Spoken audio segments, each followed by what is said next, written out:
आज हम लोग class 10th English first flight book का भोली चैप्टर पढ़ने जा रहे हैं। यह कहानी एक लड़की भोली के बारे में है जिसका असली नाम सुलेखा था।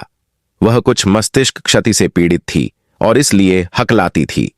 इसके अलावा वह चेचक की बीमारी से पीड़ित थी जिसके कारण उसके चेहरे पर चोट के निशान पड़ गए थे। इससे वह बदसूरत दिखने लगी। इस प्रकार उनकी नीरसता और बदसूरत चेहरे के कारण लोग उनका मजाक उड़ाते थे। इसके अलावा लोग उसे भोली भी कहते थे क्योंकि वह एक पिछड़ी बच्ची थी। रामलाल के 7 बच्चे थे, 3 बेटे और 4 बेटियां। भोली सभी बेटियों में सबसे छोटी थी। भोली को छोड़कर बाकी सभी स्वस्थ और मजबूत थे। उन्हें उसकी शादी की भी चिंता रहेगी। एक दिन तहसीलदार साहब गांव में खुले एक प्राइमरी स्कूल का उद्घाटन समारोह करने आए। उन्होंने रामलाल से अपनी बेटी को स्कूल भेजने के लिए कहा। हालांकि भोली की मां उसे स्कूल भेजने के समर्थन में नहीं थीं, फिर भी वह मान गई। पहले तो भोली स्कूल की बात सुनकर डर गई।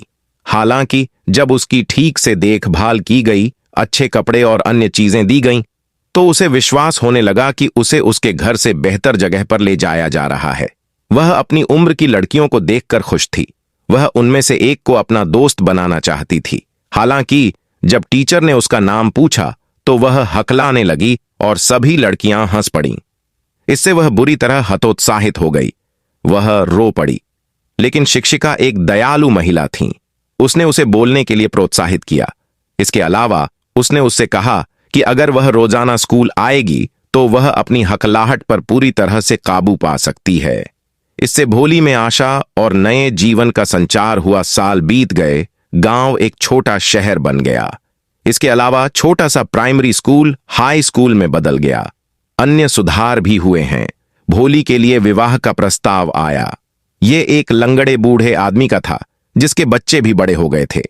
हालांकि रामलाल और उसकी पत्नी सहमत थे क्योंकि वह अच्छी तरह से स्थापित था।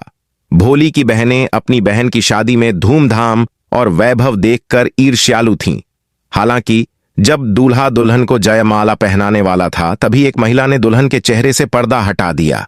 बिशंबर ने ऐसी कुरूप लड़की से बिना दहेज के विवाह करने से इनकार कर दिया।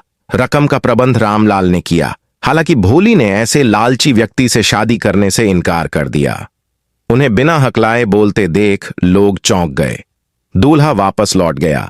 भोली ने अपने पिता से कहा कि वह बुढ़ापे में उसकी और मां की सेवा करेगी। इसके अलावा वह उसी स्कूल में पढ़ाएंगी जहां से उन्होंने बहुत सारी अच्छी चीजें सीखी हैं।